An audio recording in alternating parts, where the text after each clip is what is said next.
In the frozen outskirts of Bozeman, Montana, a retired Marine searching for peace followed a strange sound inside an abandoned workshop.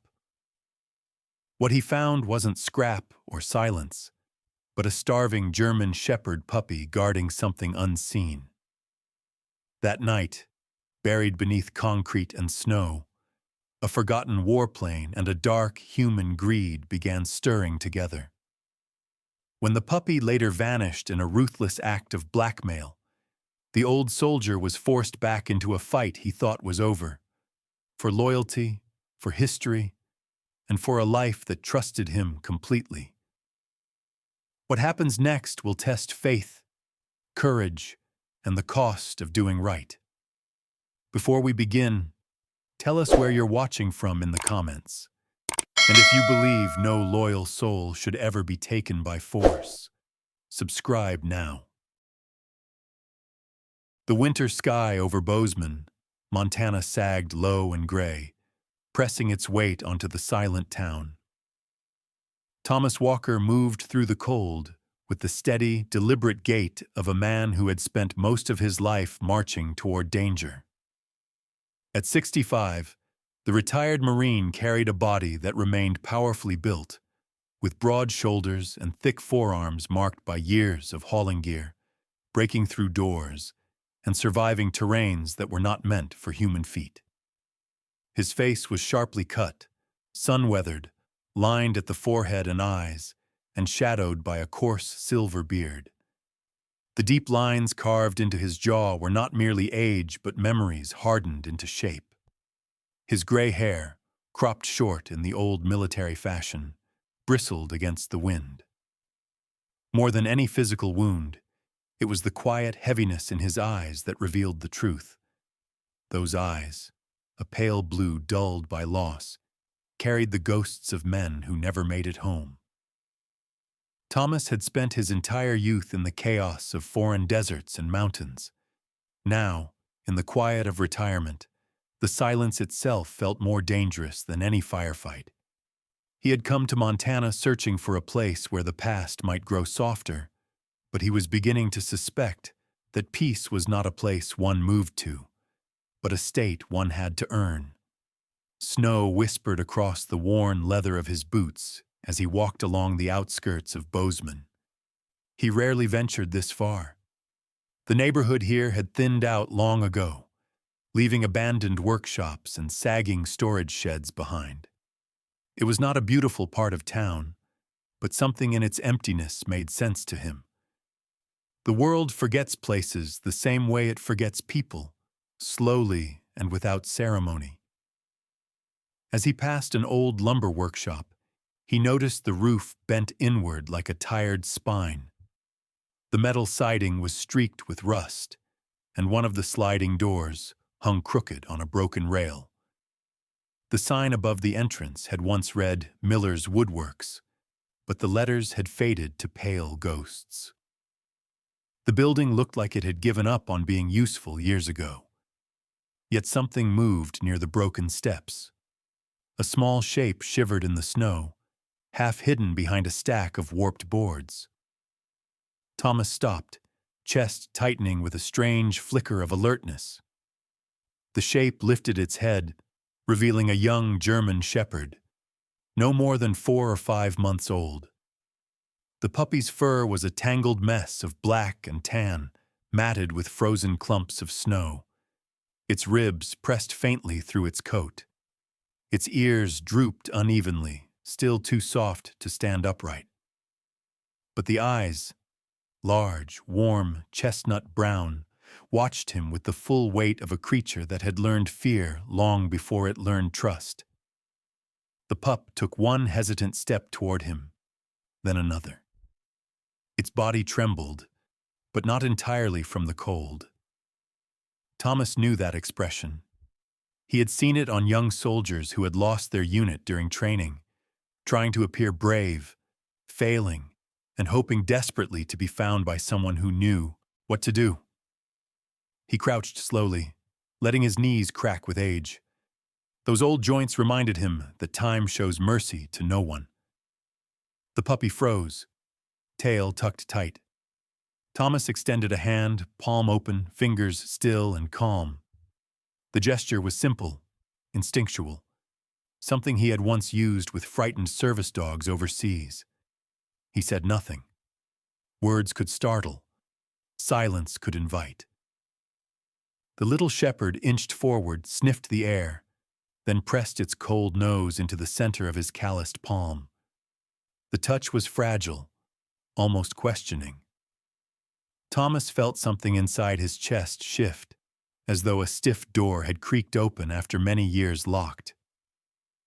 "You're a brave one," he murmured, his voice rough from disuse.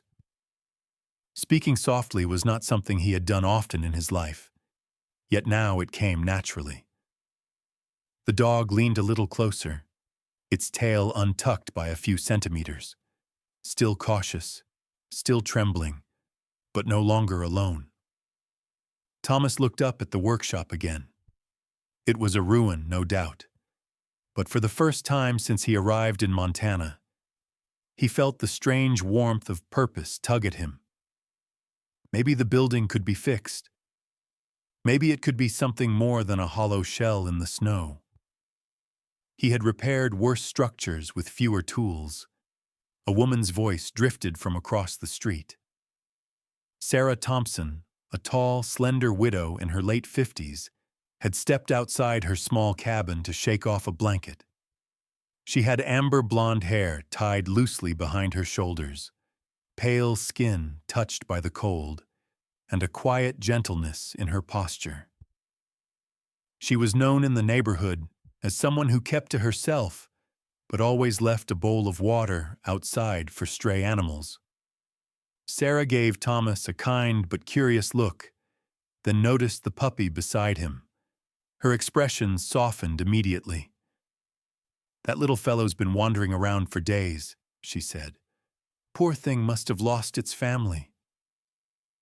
Her voice was calm, steady, the voice of a woman who had learned to carry grief without letting it spill into the world.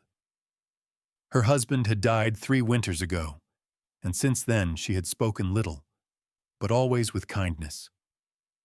Thomas nodded and lifted the puppy into his arms. It weighed barely anything.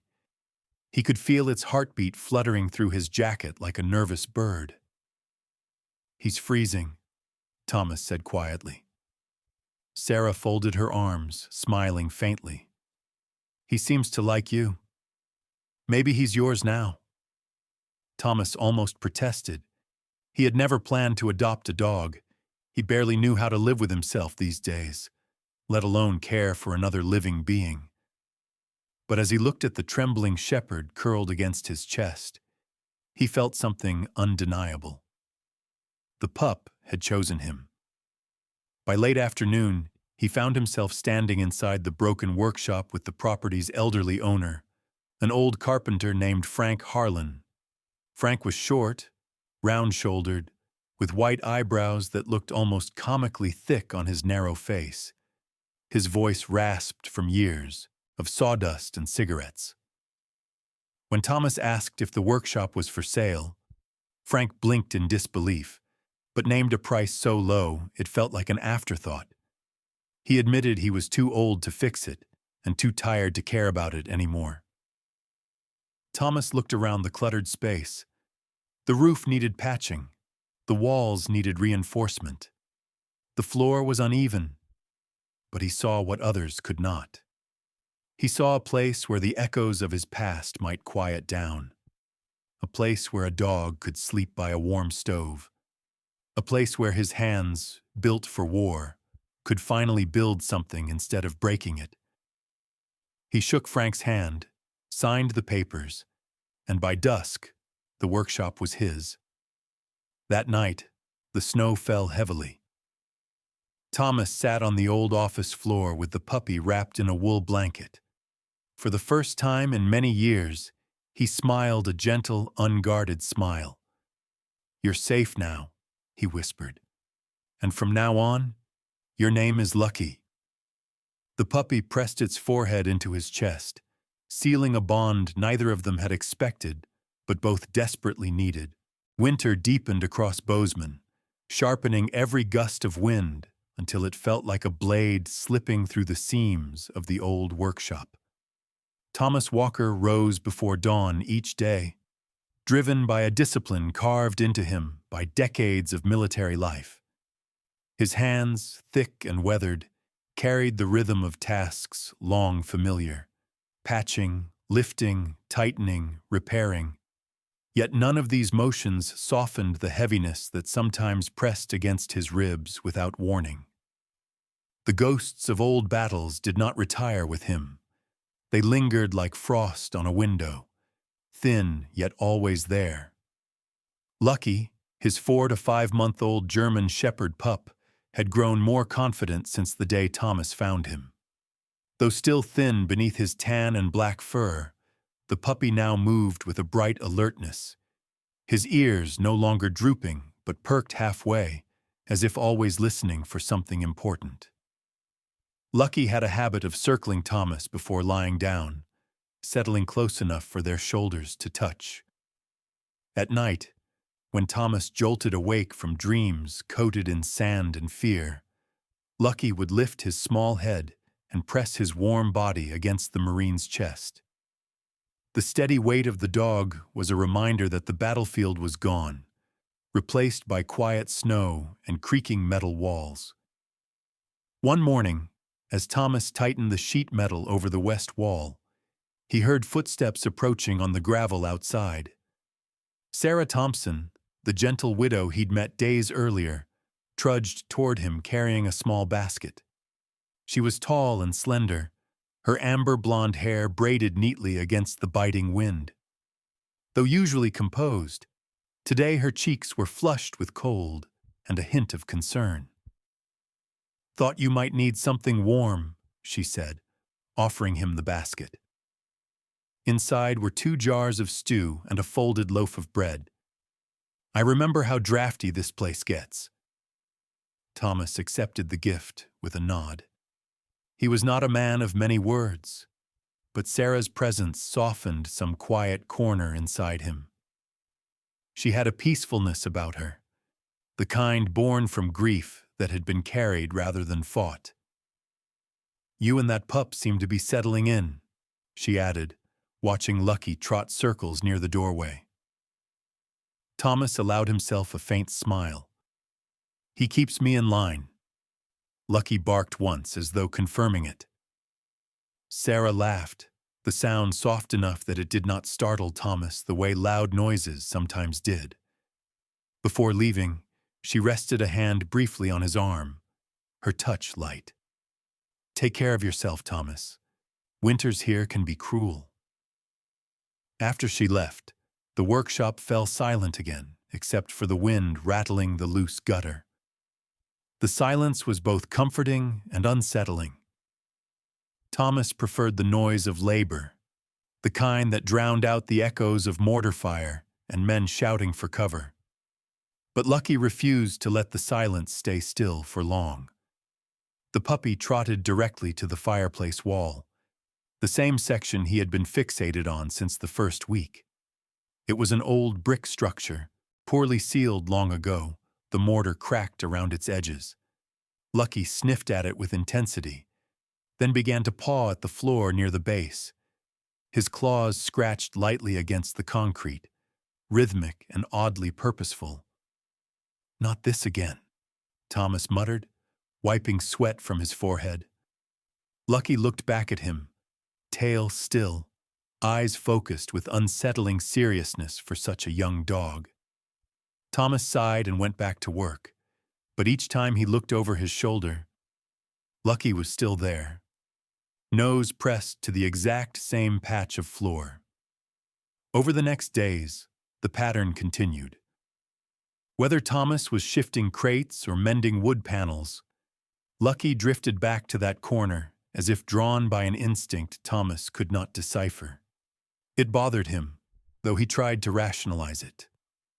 Mice nesting, a draft, the lingering scent of old chemicals. 2 weeks passed before he realized the puppy's behavior might not be random at all.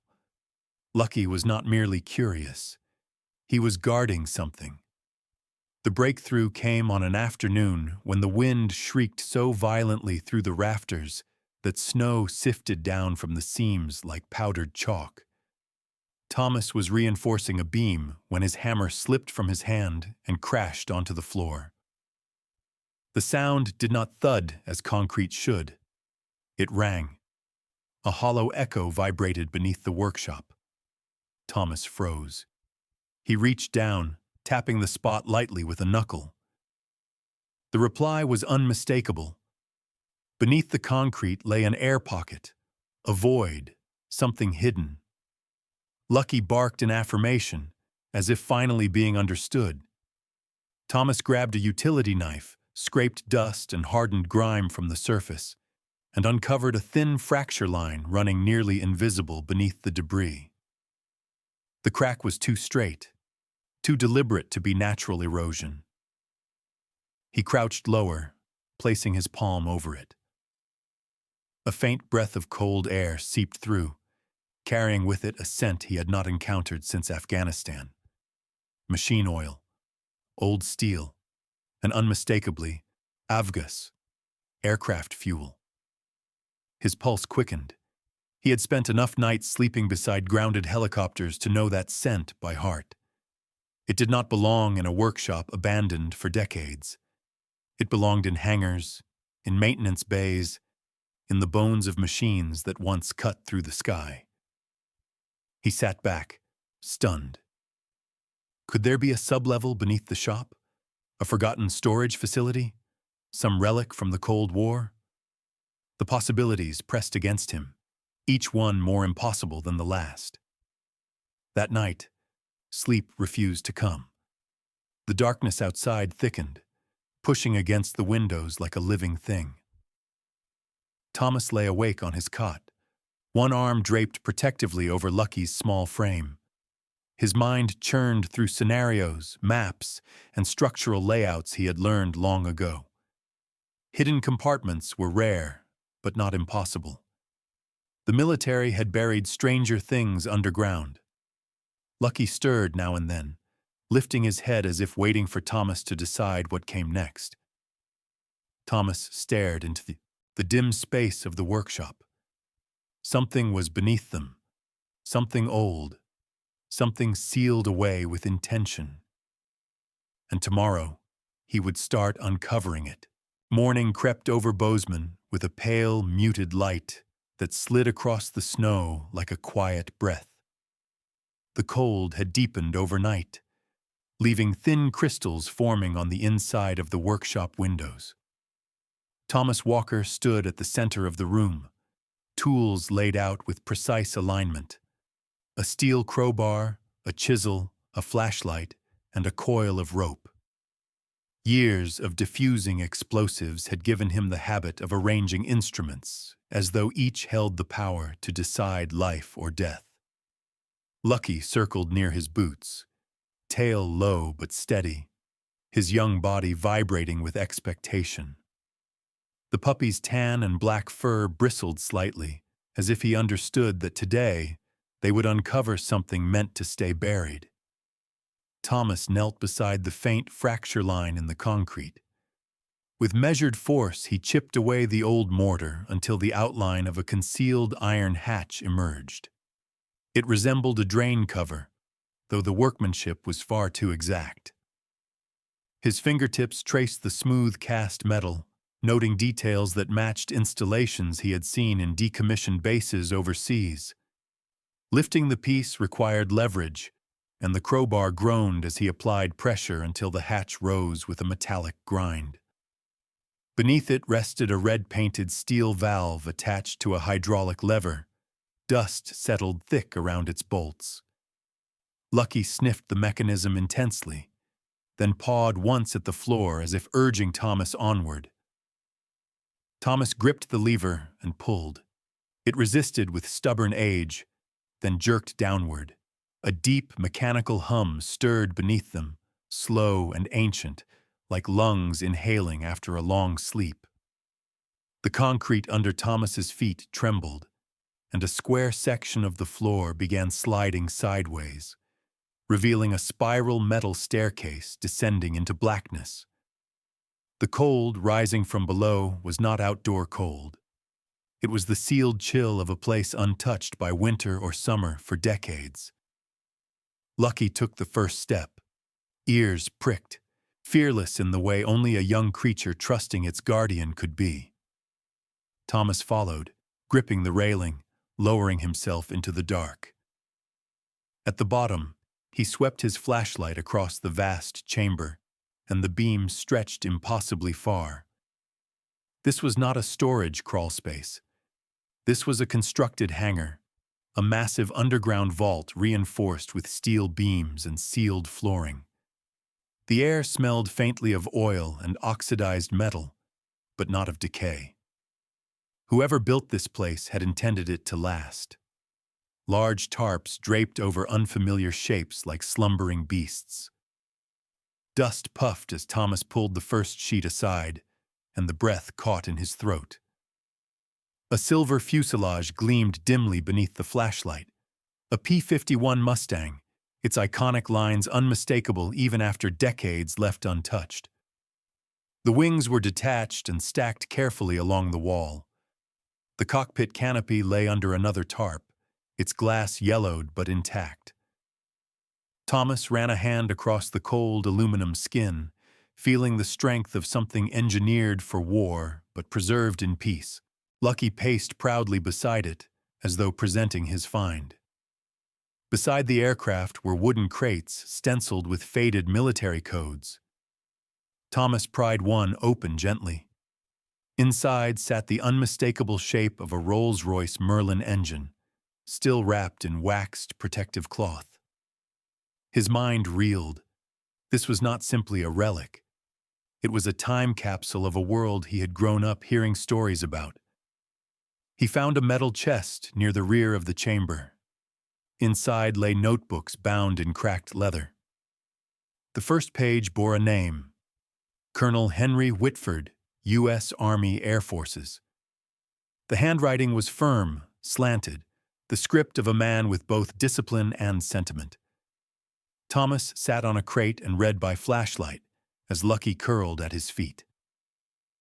The journal told of Whitford's heartbreak at seeing vintage warbirds sold for scrap or hoarded by wealthy collectors who only wanted trophies.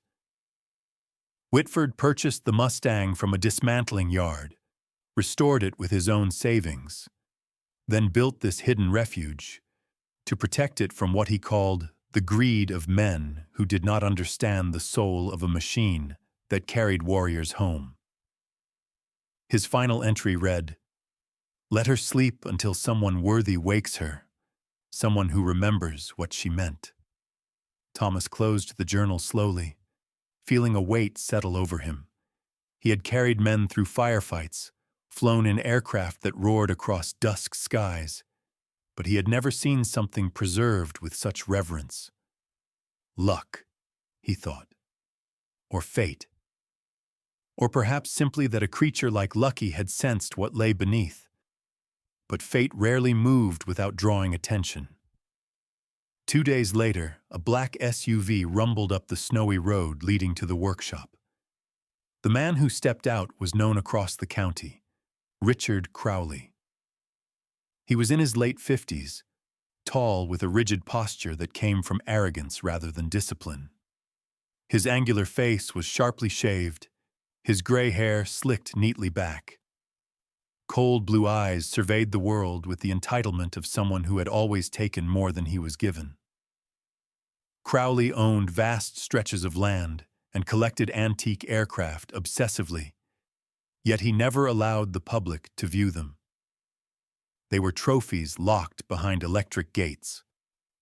Crowley approached with a polite smile that did not reach his eyes. "Thomas Walker, isn't it? Heard you bought this old dump. Surprising place for a man like you." Thomas stood at the doorway, shoulders square. Lucky growled softly, pressing against Thomas's leg. Crowley's gaze flicked to the dog, amused. "Odd little mutt you've got there. I'd keep an eye on him. Strays tend to wander off." Thomas did not respond. Silence, he had learned, carried more weight than threats. Crowley's smile sharpened. Listen, rumor has it you made quite an interesting discovery under this place. You should know I have a keen interest in aviation history. I'd be happy to take any burdensome artifacts off your hands. Crowley's expression betrayed him. His pupils tightened with covetous hunger. This was not admiration. This was possession. Thomas replied evenly, "There's nothing here that concerns you." Crowley stepped closer, lowering his voice. "Everything concerns me when it's on my land." "It isn't your land," Thomas said. For the first time, Crowley's mask slipped, revealing something colder, a man unused to being denied. He straightened his coat, eyes narrowing. "Enjoy your little workshop while you can, Mr. Walker." Then he walked away, boots crunching over the snow like snapping bones. Lucky barked at his retreating figure, the sound sharp with warning. Thomas watched him go, knowing instinctively this would not be the end. Crowley had the look of a man who waited in the dark for the chance to take what he believed belonged to him. Above them the wind blew hard, carrying the smell of snow and something else. Conflict approaching on quiet feet. Snow began falling before dusk. Thick, heavy flakes driven sideways by a rising winter wind. By nightfall, Bozeman felt sealed off from the world. Streets muted, sound swallowed by white.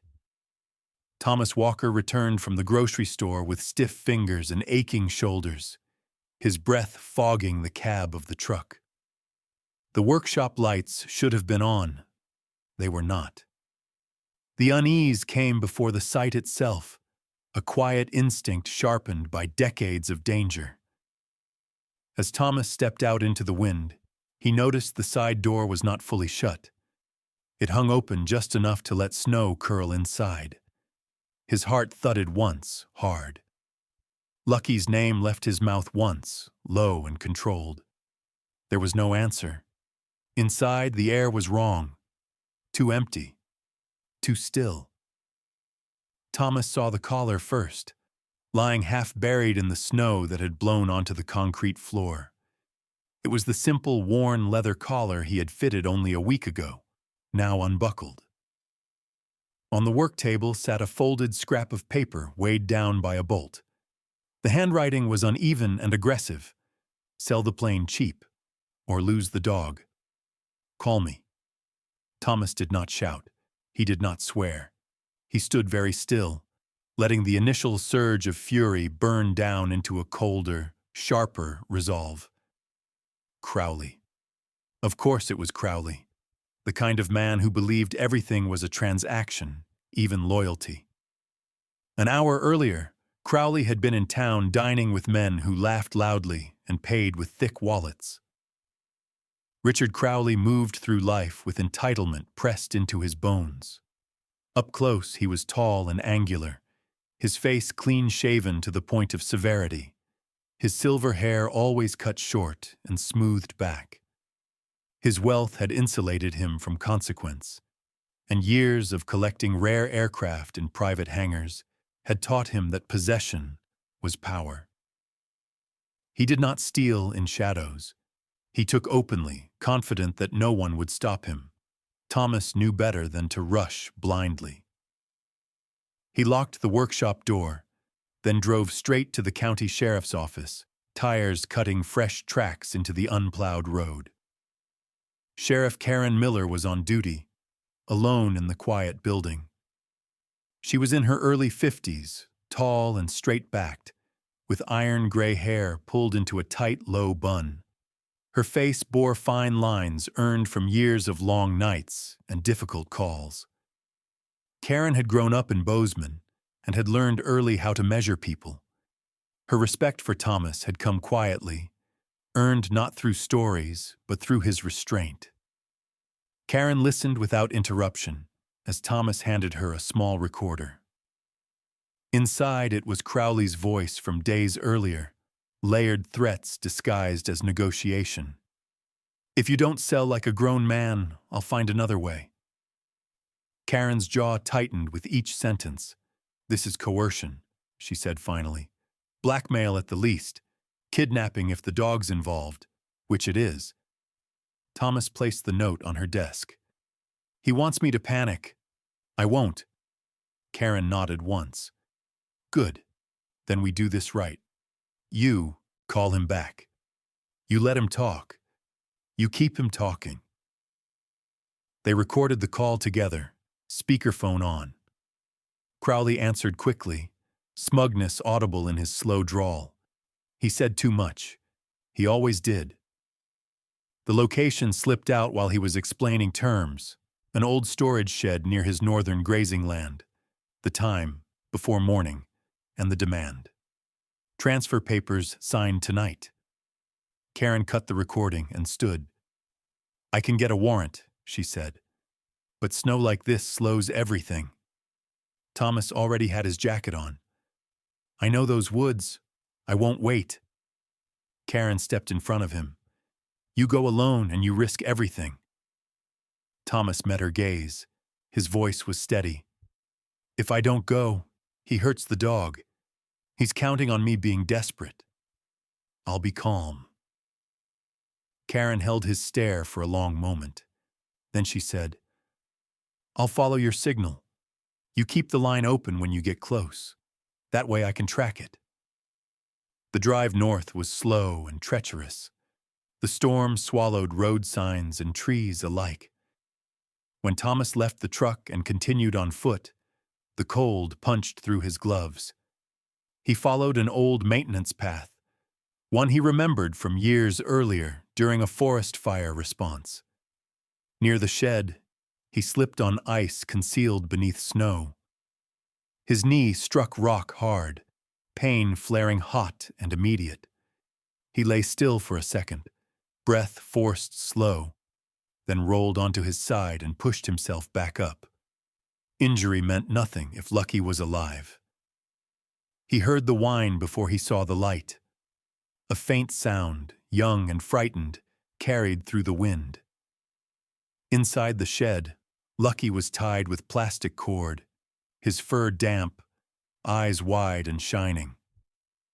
Crowley stood nearby with 2 hired men, both broad-shouldered and unremarkable, the kind who worked for pay and did not ask questions.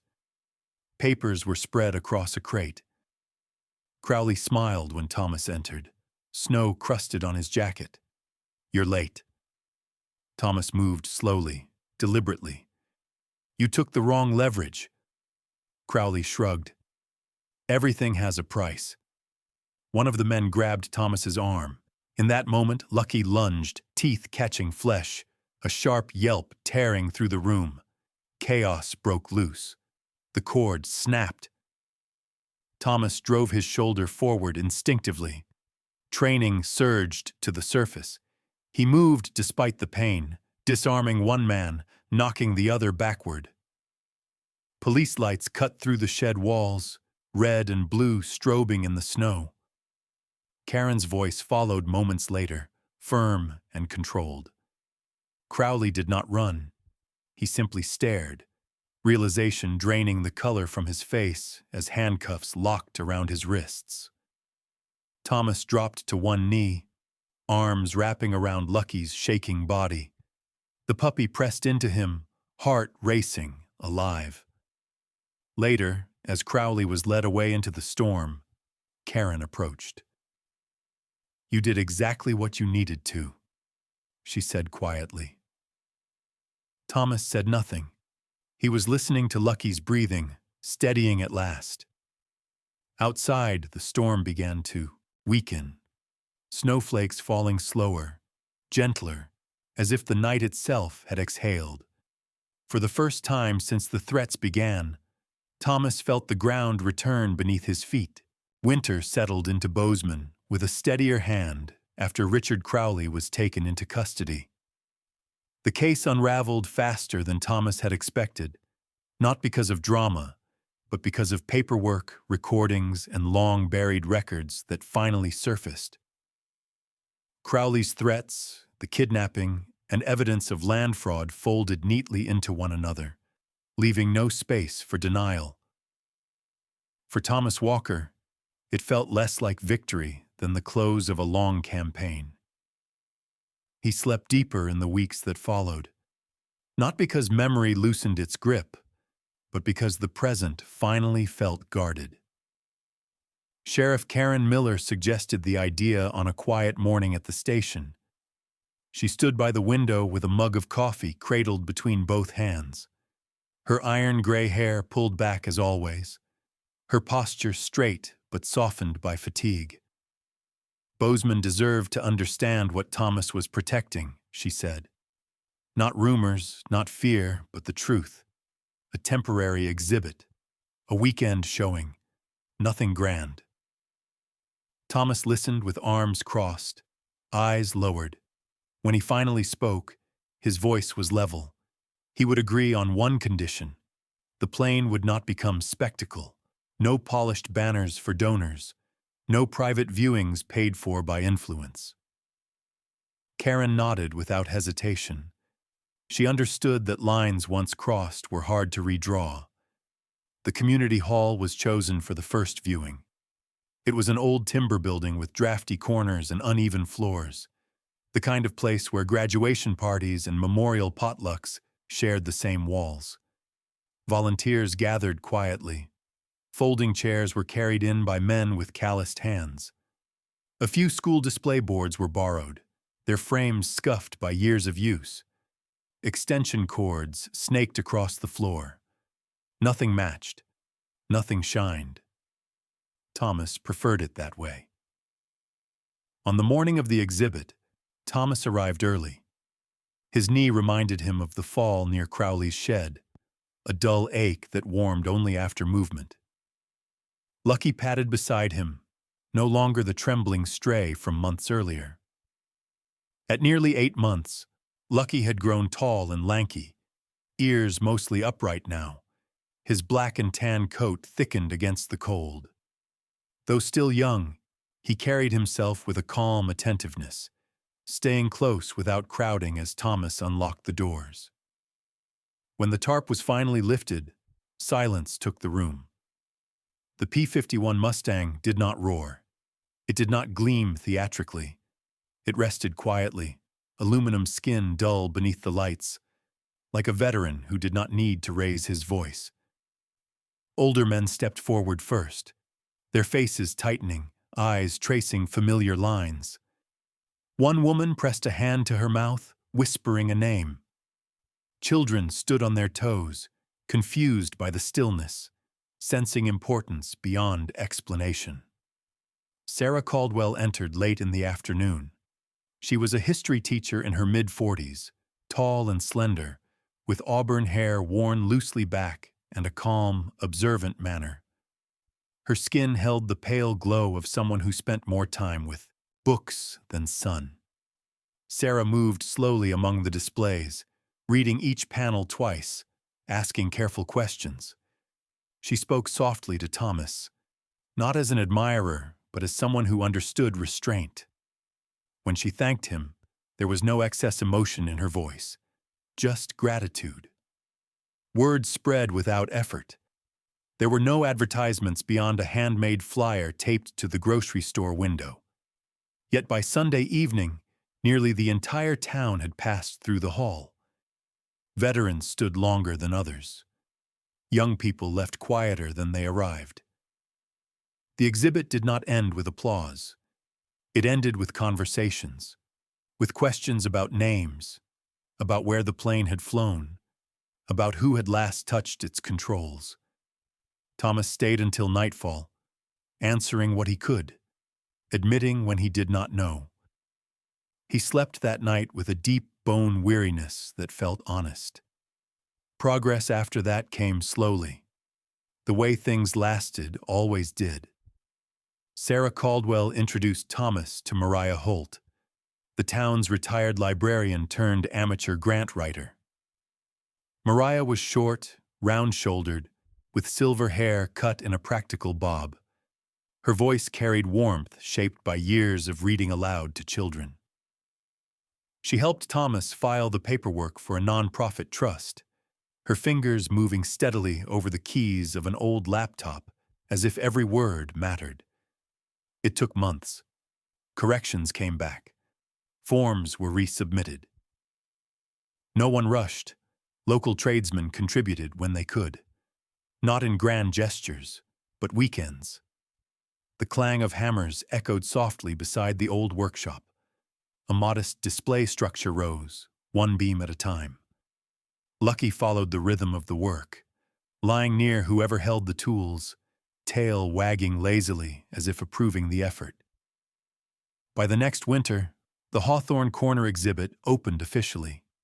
It was still small, only one aircraft, a few engines, plaques printed on heavy paper, text chosen carefully. But it was warm, heated, open on Saturdays. Thomas did not stand at the entrance. He stayed near the Mustang, answering questions when asked, stepping back when silence felt right. On a quiet December evening after the last visitor left, Thomas sat on the steps outside the workshop. Snow drifted down slowly, thick and deliberate. His knee ached more now as the cold settled in, but he did not rise. Lucky, nearly grown, rested his head on Thomas's thigh, breath steady, eyes half closed. Through the window, the Mustang reflected the amber light of dusk, its shape softened by glass. Thomas spoke softly, more to himself than to the dog. War had taken much. Youth, friends, certainty, but it had not taken everything. He ran a hand through Lucky's fur, feeling warmth under his palm. The wind carried the scent of pine and cold iron. Snow fell without urgency. For the first time in many years, Thomas did not feel like he was waiting for the next alarm. Sometimes God does not send miracles in thunder or fire. Sometimes he sends them quietly, wrapped in responsibility. A stray dog that will not leave. A door that opens only when you are ready. A burden that looks like trouble at first, but turns out to be purpose. Thomas did not find peace by escaping the past. He found it by being trusted again, by an animal, by a town, and perhaps by God himself. The miracle was not the airplane, and it was never the money. The miracle was that when tested, a tired man was still able to choose what was right. In our own lives, we all face moments like that. Moments when no one is watching. When the choice is between what is easy and what is honorable. Faith is not proven in comfort. It is proven in those ordinary, difficult decisions where integrity costs us something. If this story reminded you that goodness still matters, that loyalty still matters, and that God still works through quiet people in quiet places, please take a moment to share it with someone you care about. Leave a comment and let us know where you are watching from and what part of the story touched your heart.